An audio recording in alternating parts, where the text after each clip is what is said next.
Hello friends, welcome back to our channel Harika Chandu vlogs. ఈరోజు మనం ఎక్కడికి వెళ్తున్నామో మీ అందరికీ ఆల్రెడీ అర్థమైపోయే ఉంటుంది. అదేనండి, ఆంధ్ర కాశ్మీర్ లంబసింగికి వెళ్తున్నాం. మేమైతే వైజాగ్లో స్టే చేసాము. వైజాగ్లో డాల్ఫిన్ హోటల్లో స్టే చేసాము. మీ అందరికీ తెలుసు కదా, డాల్ఫిన్ హోటల్స్ రామోజీ గ్రూప్కి సంబంధించినవి. సో అందుకని ఇక్కడికి వచ్చి ఈ హోటల్లో స్టే చేసాము.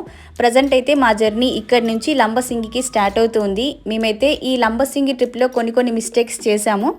ఆ మిస్టేక్స్ ఏంటో, మేము చేసిన మిస్టేక్స్ మీరు చేయకండి, అవన్నీ చెప్తాను వీడియోలో. వైజాగ్ నుంచి లంబసింగి వచ్చేసి 120 కిలోమీటర్స్ డిస్టెన్స్లో ఉంటుంది. మేమున్న హోటల్ దగ్గర నుంచి అయితే 110 కిలోమీటర్స్ ఉంది. సో మా జర్నీ నైట్ 1 o'clockకి స్టార్ట్ అయింది హోటల్ దగ్గర నుంచి. ఇలా బైక్ పైన లాంగ్ జర్నీ చేయాలి, అది కూడా ఎర్లీ మార్నింగ్ అనుకుంటే మీరు నైటే ట్యాంక్ ఫుల్ చేసుకొని ఉండాలి. సో మేము అది చేయలేదు, పెట్రోల్ లేకుండే. దానికోసం మాకు 40-50 మినిట్స్ ఆ పెట్రోల్ ఎత్తుకోవడం కోసమే సరిపోయింది. మన హైదరాబాద్లో అయితే గల్లీకు పెట్రోల్ బంక్ ఉంటుంది, నైట్ టైంలో కూడా అన్నీ ఓపెనే ఉంటాయి. కానీ వైజాగ్లో అలా కాదు. మేము ఒక 10 వరకు వెళ్ళామనుకుంటా, పెట్రోల్ బంక్స్ అన్నీ కూడా క్లోజ్ చేసే ఉన్నాయి, ఎక్కడ పెట్రోల్ లేదని చెప్పారు. సో అందువల్ల అక్కడే తిరుగుతూ ఒక 40 మినిట్స్ వరకు టైం వేస్ట్ అయిపోయింది మాకు. ఫైనల్గా పెట్రోల్ దొరికింది.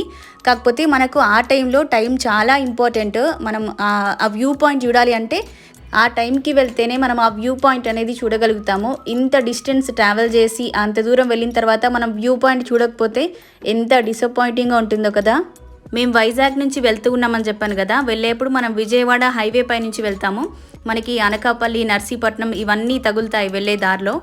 కొంచెం దూరం వెళ్ళిన తర్వాత అంటే నర్సీపట్నం దగ్గర నుంచి 33 కిలోమీటర్స్ ఉంటుంది మనకు లంబసింగి వచ్చేసి. వెళ్ళే దారిలో మనకి ఘాట్ రోడ్స్ ఉంటాయి. నైట్ టైంలో ఘాట్ రోడ్స్ పైన జర్నీ అనేది అస్సలు సేఫ్ కాదు.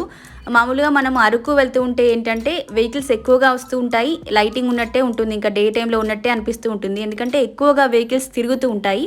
అదే మనం లంబసింగికి జర్నీ చేయాలి అనుకుంటే మాత్రం వెహికల్స్ చాలా తక్కువగా ఉంటాయి, అండ్ ఆ ఘాట్ రోడ్స్ కూడా చాలా డేంజరస్గా ఉంటాయి. సో అందుకని మీరెవ్వరూ కూడా మార్నింగ్ వెళ్దాంలే వ్యూ పాయింట్కి అనుకోవద్దు, అక్కడే స్టే చేయడానికి ట్రై చేయండి. లంబసింగి దగ్గర మనకి చాలా వరకు రిసార్ట్స్ ఉంటాయి, ఎక్కువగా టెంట్ హౌసెస్ ఉంటాయి కదా, అవి రెంట్కు ఇస్తూ ఉంటారు. అక్కడే ఉంటేనే మీరు కరెక్ట్గా వ్యూ పాయింట్ చూడగలుగుతారు. ఇలా జర్నీ చేసి వెళ్తే మాత్రం కష్టము. అండ్ ఇంకోటి మీరు గుర్తుపెట్టుకోవాల్సింది ఏంటంటే, మీరు వైజాగ్ నుంచి లంబసింగి మాత్రం ప్లాన్ చేసుకోకండి, అరకు నుంచి లంబసింగి ప్లాన్ చేసుకోండి. అక్కడ నుంచి కొంచెం డిస్టెన్స్ తక్కువగా ఉంటుంది, అండ్ వెళ్ళే దారిలో మీకు కొన్ని ప్లేసెస్ కూడా ఉంటాయి, అవి చూసుకొని వెళ్ళిన ఫీలింగ్ ఉంటుంది. వైజాగ్ టు లంబసింగి అయితే మధ్యలో మనకి ఏ ప్లేస్ ఉండదు. ఈ ఒక్క ప్లేస్ కోసం మనం 120 కిలోమీటర్స్ జర్నీ చేయాలి.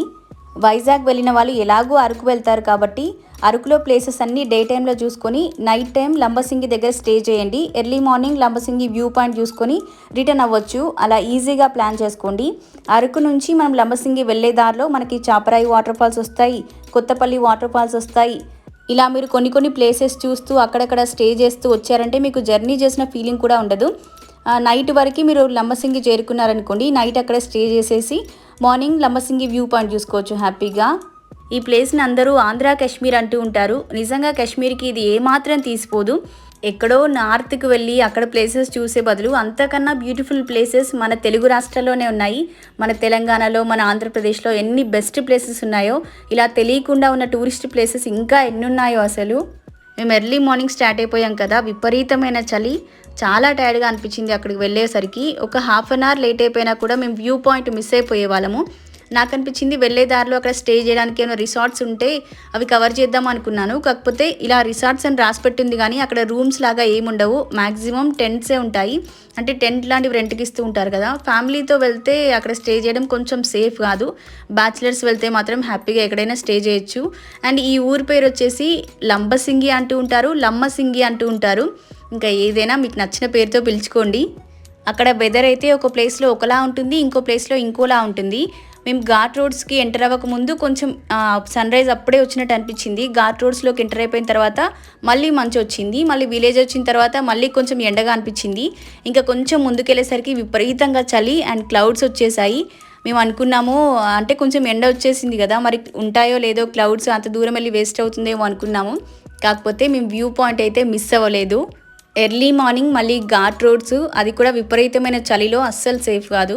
చాలా కష్టంగా అనిపిస్తూ ఉంటుంది జర్నీ. కాకపోతే అంత కష్టపడి వెళ్ళినప్పుడు ఆ వ్యూ పాయింట్ చూస్తే మాత్రం అంతా మర్చిపోతాము. అంత కష్టపడిందంతా ఏం గుర్తురాదు. అలాంటి బ్యూటిఫుల్ ప్లేస్, అలాంటి బ్యూటిఫుల్ స్పాట్ అయితే మనం ఎక్కడ చూడము. ఆ ప్లేస్ చూడాలంటే మనం లంబసింగి రావాల్సిందే. చిన్నపిల్లలతో మాత్రం ఎర్లీ మార్నింగ్ ఈ జర్నీ మాత్రం అస్సలు పెట్టుకోకండి. ఎందుకంటే ఒక్కొక్కసారి -2 డిగ్రీస్ 3 డిగ్రీస్ కూడా చలి ఉంటుందంట. అప్పుడు పిల్లలతో వెళ్ళాలంటే ఎంత కష్టమో. అండ్ రోడ్ కూడా మీకు చూపిస్తున్నాను చూడండి, ఎంత డేంజరస్గా ఉంది అంటే అసలు ఇంకా చెప్పనవసరమే లేదు. ఒక వెహికల్ వస్తే ఇంకో వెహికల్ ఆగాల్సిందే. ఒక బస్సు కానీ లేకపోతే లారీ కానీ వచ్చిందనుకోండి, పక్కన వచ్చే వెహికల్ ఆగి టర్న్ చేసుకోవాల్సి వస్తుంది. వైజాగ్ నుంచి వచ్చే వాళ్ళైతే ఈ ఘాట్ రోడ్కి వచ్చేసరికి టైర్డ్ అయిపోతారు. ఎందుకంటే ఇక్కడికి వచ్చేసరికి 80 కిలోమీటర్స్ అలా వచ్చేసి ఉంటారు వాళ్ళు. ఇంకా ఈ ఘాట్ రోడ్లో అప్పుడు వాళ్ళకి జర్నీ అనేది కష్టం అవుతూ ఉంటుంది. సో మనకి ఇంకో ఆప్షన్ లేకపోతే మనం ఈ ట్రావెలింగ్ అనేది పెట్టుకోవాలి. మనకు అక్కడ స్టే చేయడానికి ఆప్షన్ ఉన్నప్పుడు ఇదైతే స్కిప్ చేసేయండి. అండ్ ఇంకోటి ఏంటంటే, మనం ఈ వ్యూ పాయింట్ చూడాలి అంటే ఇయర్ మొత్తం చూడలేము. అక్టోబర్ టు ఫెబ్ ఈ మధ్యలోనే మనం ఈ వ్యూ అనేది చూడగలుగుతాము. ఇది వింటర్లోనే వస్తుంది. మీరు ఈ ప్లేస్ కనుక చూడాలి అనుకుంటే ఈ 4-5 మంత్స్లోనే ఇది ప్లాన్ చేసుకోండి. అండ్ ఇంకా విలేజ్కి వచ్చేసాం మనము, లంబసింగి విలేజ్. ఇక్కడికి వచ్చిన తర్వాత నేను అనుకున్నాను, అబ్బా వచ్చేసాం ఇంకా వ్యూ పాయింట్కి అనుకున్నాను. కానీ కాదు, ఇంకా వెళ్ళాలి మనము. ఈ విలేజ్ దగ్గర నుంచి ఇంకో 2 కిలోమీటర్స్ వెళ్ళిన తర్వాత మనం ఇంకో 2.5 కిలోమీటర్స్ ట్రెక్కింగ్ చేసి పైకి వెళ్తే అక్కడ ఉంటుంది వ్యూ పాయింట్ అనేది. ఇక్కడ మనకి బ్రేక్ఫాస్ట్ కానీ ఏదైనా టిఫిన్స్ చేయడానికి బెస్ట్ ప్లేస్ అనమాట ఇది. మీరు ఇంకా పైకి వెళ్తే అక్కడ ఏం దొరకదు. అంటే మీరు ట్రెక్కింగ్ చేసి పైకి వెళ్ళిన తర్వాత కూడా అక్కడ ఒక విలేజ్ ఉంటుంది, కానీ అక్కడ ఫుడ్ ఏం దొరకదు మీకు. అండ్ మీరు ముందు రోజు వచ్చి లంబసింగి దగ్గర స్టే చేయాలి అనుకుంటే మీకు హోటల్స్ కానీ రిసార్ట్స్ కానీ టెంట్స్ కానీ ఏవైనా కూడా ఈ విలేజ్లోనే దొరుకుతాయి. మీరు ఇక్కడే స్టే చేస్తారు. ఇక్కడ నుంచి ఇంకా ఎర్లీ మార్నింగ్ ఫ్రెష్ అప్ అయిపోయి ఒక 4.5 కిలోమీటర్స్ వెళ్తే మీరు వ్యూ పాయింట్ దగ్గరికి రీచ్ అవుతారు. సో ఇంకా మేమైతే వ్యూ పాయింట్ దగ్గరికి స్టార్ట్ అయిపోయాము. ఎర్లీ మార్నింగ్ లేసాం కదా, ఇద్దరికి విపరీతంగా ఆకలేసేస్తూ ఉంది. అండ్ కొద్దిసేపు ఎక్కడైనా ఆగాలనిపించింది. అందుకే లంబసింగి దగ్గర ఆగి జస్ట్ ఒక టీ తాగాము. చందుకైతే బ్రేక్ఫాస్ట్ చేయాలని ఉంది. బ్రేక్ఫాస్ట్ కూడా చేద్దాం హారిక అని అన్నాడు. కాకపోతే ఇంకా మేము బ్రేక్ఫాస్ట్ చేస్తూ అక్కడే ఉన్నాం అనుకోండి, ఖచ్చితంగా వ్యూ పాయింట్ అనేది మిస్ అయిపోయే వాళ్ళము. జస్ట్ ఒక 4 కిలోమీటర్స్ డిస్టెన్స్లో మనకి వ్యూ పాయింట్ ఉన్నప్పుడు ఇక్కడ టిఫిన్ చేస్తూ టైం వేస్ట్ చేస్తే మనం వ్యూ అనేది క్యాప్చర్ చేయలేము. అందుకని ఇంకా చందుని బతలాడుకొని టిఫిన్ చేయకుండానే మళ్ళీ మేము వెళ్తూ ఉన్నాం అనమాట అక్కడికి. లంబసింగి మెయిన్ విలేజ్ తర్వాత మనకు మధ్యలో ఇంకో విలేజ్ ఉంటుంది. ఆ తర్వాత మనం ట్రెక్కింగ్ చేయాల్సినటువంటి ప్లేస్ వస్తుంది. అక్కడి నుంచి ఇంకో 2.5 కిలోమీటర్స్ ట్రెక్కింగ్ చేస్తూ మనం పైకి ఎక్కితే అక్కడ మనకి వ్యూ పాయింట్ అనేది ఉంటుంది. ఆ వెళ్ళే దారంతా కూడా మనకి కాఫీ తోటలు ఉంటాయి. పైకి ఎక్కిన తర్వాత పైన ఇంకో విలేజ్ ఉంటుందని చెప్పాను కదా, అక్కడ ఉండే వాళ్ళందరూ కూడా ట్రైబల్సే. వాళ్ళ పిల్లలు స్కూల్కి వెళ్ళాలి అంటే ఈ కింద లంబసింగి విలేజ్ ఉంది కదా, అక్కడ మీకు ఒక స్కూల్ చూపించాను కదా, అక్కడికి రావాలంట. ఎవ్రీడే వాళ్ళు ఈ కొండ దాటుకొని కిందకు వచ్చి ఆ స్కూల్కి వచ్చి మళ్ళీ ఈవినింగ్ మళ్ళీ కొండెక్కి వెళ్ళాలంట. ఎంత కష్టమో కదా అక్కడ పిల్లలకి. టూరిస్టులు అయితే విపరీతంగా వస్తూ ఉన్నారు. ఇంకొంచెం డెవలప్మెంట్ చేసి ఆ పైన వ్యూ పాయింట్ వరకు కూడా రోడ్ వేస్తే బాగుండు అనిపించింది నాకు. ఎందుకంటే చిన్నపిల్లలు కొంచెం ఏజ్డ్ వాళ్ళు వచ్చిన వాళ్ళందరూ కూడా పైకి రాకుండా కిందే ఉంటున్నారు. సో మనం మెల్లిమెల్లిగా వ్యూ పాయింట్ దగ్గరకు వచ్చేస్తూ ఉన్నాము. మనకు సన్ రైజ్ ఎంత ఎక్కువగా వస్తే అంత బాగా క్లౌడ్స్ కనిపిస్తాయి.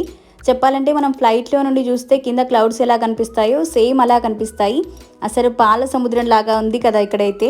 చుట్టూ కొండలు, మధ్యలో అంతా కూడా మంచు, పైనుంచి సన్ రైజ్ ఎంత బాగుందో అసలు. బెస్ట్ ప్లేస్ అనమాట. ఇక్కడ చాలా మూవీ షూటింగ్స్ కూడా అయ్యాయంట, చాలా సాంగ్ షూట్స్ ఇక్కడ చేశారంట.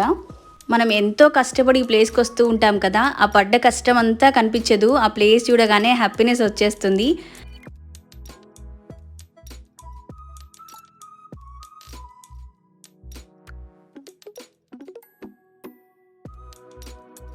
సో ఫ్రెండ్స్, మీరందరూ కూడా ఈ వ్యూ చూసి ఎంజాయ్ చేయండి. ఈ వీడియో కనుక మీకు నచ్చినట్లయితే మీ ఫ్రెండ్స్ అందరికీ షేర్ చేయండి. అండ్ నా ఛానల్ ఫస్ట్ టైం చూస్తున్న వాళ్ళైతే సబ్స్క్రైబ్ చేసుకోవడం మాత్రం అస్సలు మర్చిపోకండి.